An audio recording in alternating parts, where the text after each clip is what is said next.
নমস্কাৰ বন্ধুসকল, আজিৰ পৃষ্ঠা পেজলৈ আপোনালোকক সকলোকে স্বাগতম জনাইছোঁ।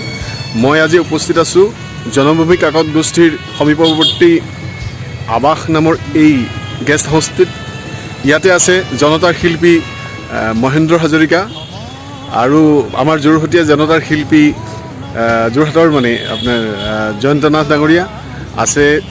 জনভূমি কাকত গোষ্ঠীৰ বাৰ্তা সম্পাদক, জ্যেষ্ঠ বাৰ্তা সম্পাদক জেতাবন বৰুৱা ককাইদেউ আছে। আমাৰ লগত আছে প্ৰাৰ্থনা বৰঠাকুৰ, বিশেষকৈ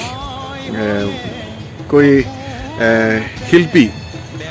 আৰু আমাৰ লগত আছে আপোনাৰ ৰাজীৱ ভট্ট ডাঙৰীয়া, জনভূমি কাকত গোষ্ঠীৰ ব্যৱসায়িক দিশৰ সম্পূৰ্ণ মূল মানুহজন। এতিয়া আজি আমি ইয়াত এটা প্ৰীতি মেলৰ আয়োজন কৰি আছোঁ। আচলতে কালি আমি মহেন্দ্ৰ হাজৰিকা, জেতাবন ককাইদেউ, প্ৰাৰ্থনা বৰঠাকুৰ আমি আমাৰ জুকোভেলী প্ৰতিষ্ঠানত কালি আমাৰ যথেষ্টখিনি বাৰ্তালাপ হ'ল, বহুত মত বিনিময় হ'ল। দ্বিতীয় পৰ্যায়ত আজি আমি আছোঁ আৱাস এই গেষ্ট হাউচত। ইয়াতে আমি অকণমান আজিৰ এই প্ৰীতি মেলত জ্যেষ্ঠ শিল্পীসকলৰ মনৰ কথাবিলাক অকণমান জানিবলৈ চেষ্টা কৰিম। আহকচোন আমি তেখেতসকলৰ ওচৰলৈ যাওঁ। ঠাকুৰ, হয় হয়, আপুনি বৰ্তমান যোৰহাটৰ আৱাস এই গেষ্ট হাউচত আপোনালোক কালি আহিছে চাগে? কালি আহিছে, হয়। নিশ্চয় কিবা উদ্দেশ্য লৈ আহিছে? নিশ্চয়। হয় হয়। আমি বৰ্তমান এতিয়া সমাজখনত যিবোৰ হৈ আছে তাৰ ওপৰত আমি কিছুমান আলোচনা আমি কৰিছোঁ। আৰু সংগীত জগতখনৰ বিশেষকৈ শিল্পীবিলাকৰ কথাই হওক বা মানে খুব সুন্দৰ কিছুমান অনুষ্ঠান লৈ পেলাই আমি আলোচনা কৰিবলৈ আমি আগবাঢ়ি আহিছোঁ। আৰু দ্বিতীয়তে জয়ন্ত দাক আজি বহুত দিনৰ মূৰত লগ পালোঁ। দাদাক লগ পাই ভাল লাগিল। দাদাৰ সৈতেও আমি আলোচনা কৰিছোঁ কিছুমান কথা, যাতে অনাগত ভৱিষ্যতত কিছুমান ভাল ভাল কাম আমি কৰি যাব পাৰোঁ ৰাইজৰ কাৰণে। আপোনাক ধন্যবাদ জনাইছোঁ। মই জয়ন্ত দাকটো পিছত কওঁ, মহেন্দ্ৰ দাৰ যোগেদি অকণমান কৰি পেলাই তাৰপিছত আমি জয়ন্ত দালৈ লৈ যাম। আচলতে কি হয়, মোৰ ভাল লাগিছে কি যোৰহাটখন মোৰ এনেই ভাল লাগে আগৰ পৰাই। যোৰহাটখন আগৰ পৰা ভাল লাগে। আৰু এতিয়া যোৱাকালি ইমান বৰষুণৰ পিছত যোৰহাটৰ মুকলি আকাশৰ তলত এই ইয়াত যিটো তথাকথিত যিটো এটা প্ৰবাদ আছে যে মহানগৰ মানেই যান জঁট বা মহানগৰ মানে এটা বৰ মহানগৰীৰ যন্ত্ৰণা, কিন্তু ইয়াত দেখোন সেইটো নাই। সেই মহানগৰৰ যিটো মানে যন্ত্ৰণামুক্ত চৰিত্ৰ এটা এই চিঠিখনত পাই ইমান আপ্লুত হৈছোঁ। যেনি চাইছোঁ মুকলি আকাশ, বেলেগ চিঠিতো মুকলি আকাশ দেখিবলৈ নাই, কিছু চিঠিত তো মুকলি আকাশখন যেন ভৰ কৰিছে। সেই আমাৰ ওচৰত আহি পেলাই মেঘে শব্দ দিছে, মেঘে সুৰ দিছে। ইয়াত এই প্ৰাকৃতিক বননিৰ মাজত এইবিলাক সৰু সৰু চৰাইবিলাকৰ মাত, পক্ষীৰ মাত শুনিব পাইছোঁ। সৰু ইয়াতে আমি যোৱাকালি ৰাতি আছোঁ, দেখিছোঁ ইয়াত মানুহে গম নাপায় কুমতিৰ মাত শুনিছোঁ। মানে যিটো কুমতিৰ মাত শুনিছোঁ, ইমান ভাল লাগিছে। প্ৰাকৃতিক চেতনাখিনি জাগ্ৰত হোৱাৰ যিটো প্ৰচণ্ড পালোঁ, সেইকাৰণে এতিয়া এনেকুৱা ভাল লাগিছে যে আমি সংকল্প লৈছোঁ। মই ৰাতিপুৱাই কালিয়ে জেতাবনক কৈছোঁ যে জয়ন্ত দাক বিচাৰি আনো, ক'ত আছে মানুহটো। মই কালি এটা অমিতা কিনি থৈছোঁ, অমিতাটো ৰাতি গৈ হ'লেও খাম দেখাম। কাৰণ কেলৈ জয়ন্ত নাথ বা জয়ন্ত দা বা মোৰ যিটো যুগযাত্ৰা 1980 দশকৰ শেষৰ ফালৰ পৰা আমাৰ যুদ্ধযাত্ৰা আৰম্ভ হৈছে। আৰু সেই যুদ্ধযাত্ৰা সাংস্কৃতিক যিখন ক্ষেত্ৰত আমাৰ সংকল্প, সেইটো যেন আকৌ পুনৰ আমি এই 21 শতিকাৰ দ্বিতীয় দশকৰ দ্বিতীয় দশক শেষ হৈ পেলাই এতিয়া তৃতীয় আৰম্ভ হৈছে। গতিকে একটো আকৌ এক বুলি ধৰি পেলাই, প্ৰথম বুলি ধৰি পেলাই অসমীয়া ৰাইজলৈ মোৰ এই দেশৰ বৰণীয়া নানান জাতি বৰণীয়া ৰাইজৰ কাৰণে আমি আকৌ পুনৰ ভাবিবৰ সংকল্প লোৱাটো আমাৰ স্বভাৱত পৰিণত হৈছে। আৰু এইটোহে আচল কথা। এইটো খুব ভাল লাগিছে যে জেতাবনে ধুনীয়াকৈ আকৌ গান লিখিব, জয়ন্তদাই ধুনীয়াকৈ মিউজিক কৰিব, আমি গান, প্ৰাৰ্থনা বৰঠাকুৰে নাৰীকণ্ঠ দিব, এখেতে কাব্যিক চিন্তাৰে কবিতা লিখিব। এইখিনিৰে আমি আগুৱাই যাম। প্ৰথম মই জয়ন্ত দাৰ ওচৰলৈ আহিছোঁ। মহেন্দ্ৰ হাজৰিকা বুলি ক'লেই আৰম্ভণিতে জয়ন্ত নাথক ক'ব লাগিব, য'ৰ পৰা আৰম্ভ হৈছে। এক যুগজয়ী যাত্ৰা য'ৰ পৰা আৰম্ভ হৈছিলে, অকণমান জয়ন্ত দাৰ মুখেদি আমি জানিব বিচাৰিম। আমাৰ যাত্ৰা বহু পুৰণি, মহেন্দ্ৰ হাজৰিকাৰ প্ৰথম এলবামটো আমি কৰিবলৈ কথাৰ চন্দ্ৰে কৰিবলৈ কলিকতালৈ গৈছিলোঁ। তেতিয়াৰ পৰাই আৰম্ভণি।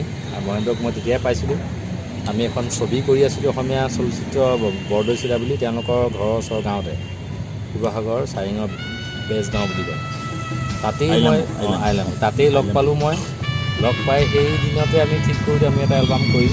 তেতিয়া মই ইতিমধ্যে ভূপেন্দ্ৰৰ লগত এটা এলবাম কৰিছিলোঁ আৰু সেই সূত্ৰেই তেওঁ ইচ্ছা কৰিলে আমাৰ লগতে কাম কৰিবলৈ।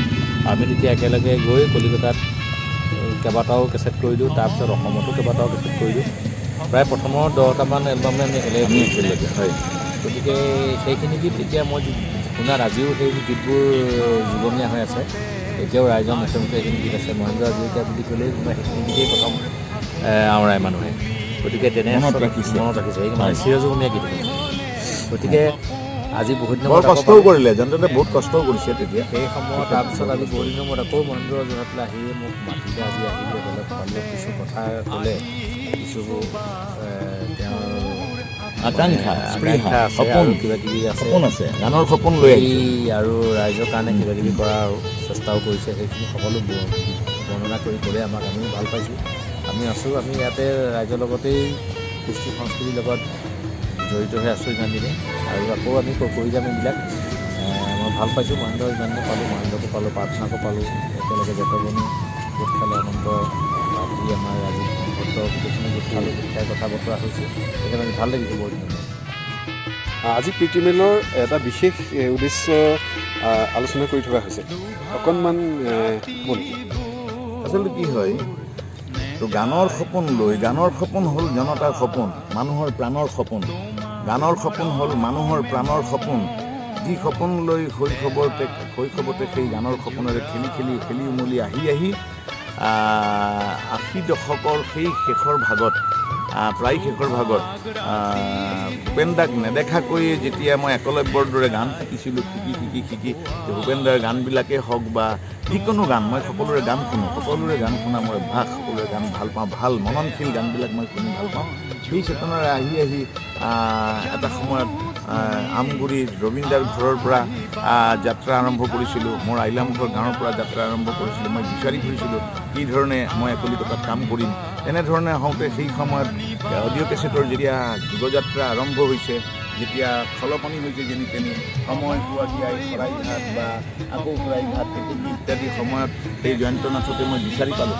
বিচাৰি পোৱাৰ পিছত অতি ক্ল'জত আমাৰ ঘৰৰ ওচৰতে গৈ যেতিয়া শ্বুটিং কৰি আছে চিনেমাৰ, তেনেধৰণে আহি আজি 30-35 বছৰে বোধহয় পাৰ হ'ল কাম কৰি আছোঁ। এতিয়া মোৰ মনটোৱে গোটেই গণমুখী চেতনাৰে আমি গান কৰিছোঁ। আমাৰ সংকল্প আছিল নহয়, আমি গণমুখী চেতনাৰে কাম কৰিম। এতিয়া সেইখিনি আমাৰ সময় আহি পৰিছে যে গণমুখী চেতনাক কি ধৰণেৰে, গণক চেতনাৰ মাজত কি ধৰণে পুনৰ সংগীতক প্ৰতিষ্ঠা কৰি পেলাই মানৱ সেৱা কৰিব পাৰি, মানৱ কুশল চিন্তা কৰিব পাৰি, তাৰে আঁচনি এটা লৈ পেলাই মই পাহাৰে ভৈয়ামে যেনি তেনি দৌৰি ফুৰিছোঁ। কেতিয়াবা মই অৰুণাচল পাইছোঁগৈ, কেতিয়াবা মই কাৰ্বি পাহাৰ পাইছোঁগৈ, কেতিয়াবা গৈ একেবাৰে নিজে গাড়ী চলাই পেলাই মই আলিপুৰদুৱাৰ পাইছোঁ, শ্ৰী গুৰু শংকৰদেৱ থকা ঠাই শেষৰ সময়খিনিত। তো গতিকে পাই এই সপোনটো ফুলাবৰ কাৰণে আজি যোৰহাটৰ জেতাবনকো মই লগ পালোঁ। প্ৰেছৰ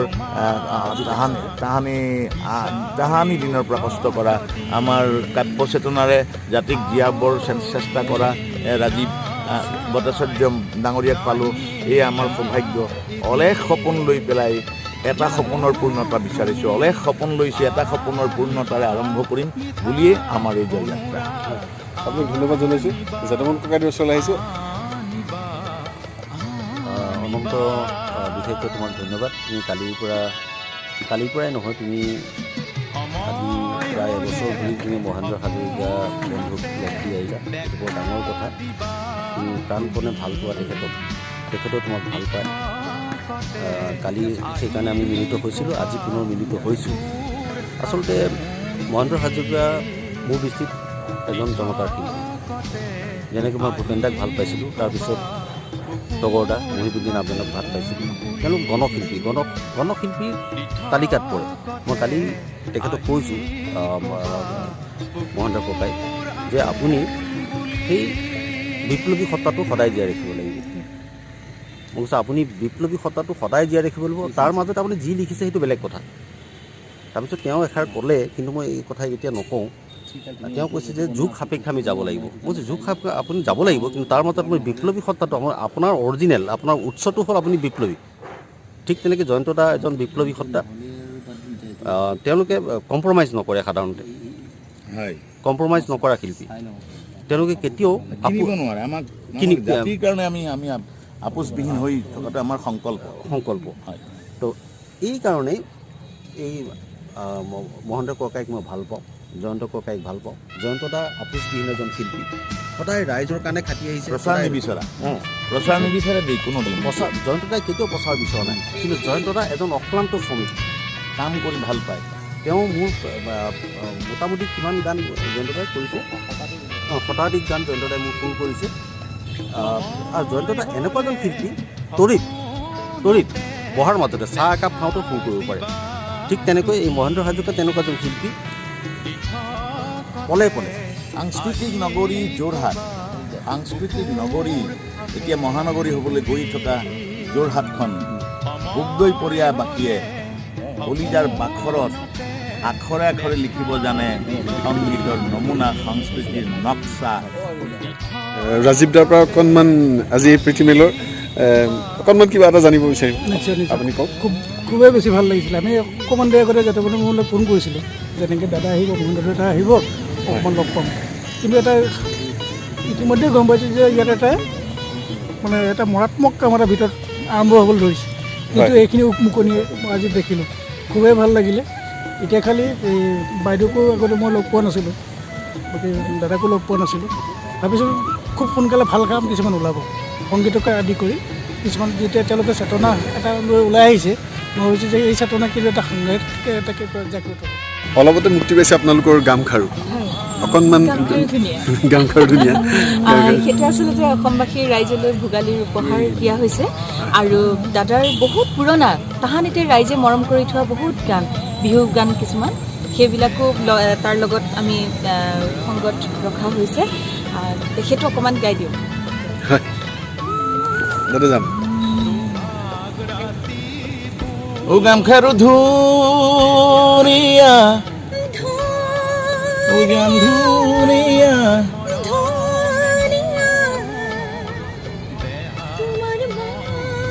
তোমাৰ মৰম বৰণীয়া, ও গাম ধুনীয়া, তুমি যে ধুনীয়া, তুমি যে ধুনীয়া, ওই কপৌ ফুল বৰণীয়া, ওই কলিজাৰ বাখৰতে ফুলা, কপৌ ফুল ধুনীয়া, ধুনীয়া, মৰম বৰণীয়া, তুমি যে ধুনীয়া, ধুনীয়া, কলিজাৰ বাখৰুৱা, সদায় কাষৰতে থকা।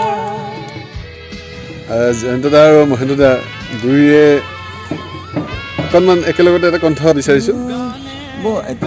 বন্ধু সংঘাত যদি হয় চিৰলগৰীয়া, সংগ্ৰাম কৰি কৰি যোৱা, সংঘাত যদি হয় চিৰলগৰীয়া, সংগ্ৰাম কৰি কৰি যোৱা, জীৱনৰ সেন্দুৰীয়া পত্নী তোমাৰ দুহাতেৰে সজোৱা, জীৱনৰ সেন্দুৰীয়া পত্নী তোমাৰ দুহাতেৰে সজোৱা, বন্ধু বন্ধু সংগ্ৰাম যদি হয় চিৰলগৰীয়া, সংগ্ৰাম কৰি কৰি যোৱা, জীৱনৰ সেন্দুৰীয়া পত্নী তোমাৰ দুহাতেৰে সজোৱা, দুহাতেৰে সজোৱা, দুহাতেৰে বন্ধু বন্ধু, দুহাতেৰে সজোৱা, দুহাতেৰে সজোৱা। কৈছোঁ আপুনি জেতাবন ককাইদেউৰ প্ৰায় 100ৰো অধিক গীতত সুৰ কৰিছে, নিজেও গাইছে। আপোনাৰ জেতাবন ককাইদেউ আটাইতকৈ ভাল লগা হয়তো কোনোবা এটি গীত থাকিব যিটো খুব বেছি ভাল লাগিব চাগে। আপুনি গীতটো আপোনাৰ মুখে অকণমান শুনি আছে জেঠাবনৰ মই বহুত গীত কৰিছোঁ, চিনেমাৰ কাৰণে কৰিছোঁ, ভ্ৰাম্যমান থিয়েটাৰৰ কাৰণে কৰিছোঁ, নাটকৰ কাৰণে কৰিছোঁ, মঞ্চ নাটকৰ কাৰণে, কেছেটৰ কাৰণে বহুত কৰিছোঁ গীত, শতাধিক গীতেই হ'ব। আৰু জেঠাবন বৰুৱাই লিখা চাগে আটাইতকৈ বেছি গীত ময়ে সুৰ কৰিছোঁ। তাৰে মোৰ তেওঁ লিখা এটা খুব সুন্দৰ লিখিছিলে এই গীতটো, সেই গীতটো মই সুৰ মোৰে আছিলে, গাইছিলোঁ মই, সেইটো অকণমান মই গাই দিছোঁ বাৰু। জন্ম মানেই সংঘৰ্ষ, মৃত্যু মানেই মুক্তি, জন্ম সত্য মৃত্যু সত্য, চিৰযুগমীয়া উক্তি, চিৰযুগমীয়া উক্তি, জন্ম মানেই সংঘৰ্ষ, মৃত্যু মানেই মুক্তি। অতি সুন্দৰ গীত এটা জেঠাবনে লিখিছিলে মোৰ কাৰণে। মই জননী প্ৰতিষ্ঠানৰ কোনো গীত নাছিল কোনো কালে। জননী প্ৰতিষ্ঠানে ইতিমধ্যে 50 বছৰ অতিক্ৰম কৰিলে, কিন্তু এই জননী প্ৰতিষ্ঠানৰ 50 বছৰীয়া ইতিহাসত কোনো গীত নাছিল। কিন্তু জয়ন্ত নাথৰ হতুৱাই মোৰ দ্বাৰা লিখিত গীত জননী প্ৰতিষ্ঠানে আজিৰ পৰা প্ৰায় কিমান হ'ব, নাই হ'ল দিন হ'ল 10 বছৰমান পূৰ্বে জয়ন্ত নাথে সুৰ কৰিছিল। আৰু সেই গীতটো মোৰ বোধেৰে জয়ন্ত নাথক জীয়াই ৰাখিব আৰু মোকো জীয়াই ৰাখিব, জননী প্ৰতিষ্ঠানক, জননী কাকতখন জীয়াই থকালৈকে। আৰু এটি গীত মই জন্মভূমিৰ কাকতৰ এটি গীত তেওঁ লিখা মই কৰিছিলোঁ আজি কেইবাবছৰ আগতে। তাৰপিছতে আমাৰ ৰাজীৱ ভট্টাচাৰ্য যি উপস্থিত আছে জন্মভূমি বিপণন মানে মুখ্য বিপণন দায়িত্ব থকা, তেখেতে খুব ভাল পায় গীত জেঠাবন বৰুৱাই লিখা। মই গাইছিলোঁ একালত, বাৰ্মিংটনো কৰিছিলোঁ, সেইটো অকণমান মই গাই দিছোঁ বাৰু, তেওঁ ভাল পায় কাৰণে। মোৰ প্ৰেম মোৰ গান, সুখ দুখৰ তপতুমান, মোৰ প্ৰেম মোৰ গান, ফুলৰ মেলাত অগ্নি স্নান, ফুলৰ মেলাত অগ্নি স্নান, মোৰ প্ৰেম মোৰ গান, সুখ দুখৰ তপতুমান। অতি সুন্দৰ দেখিছে জেঠাবনে। জেঠাবনৰ গীতবোৰ গীততকৈ কবিতা বেছি, কবিতা লগা গীত, সেইকাৰণে বেছি ভাল।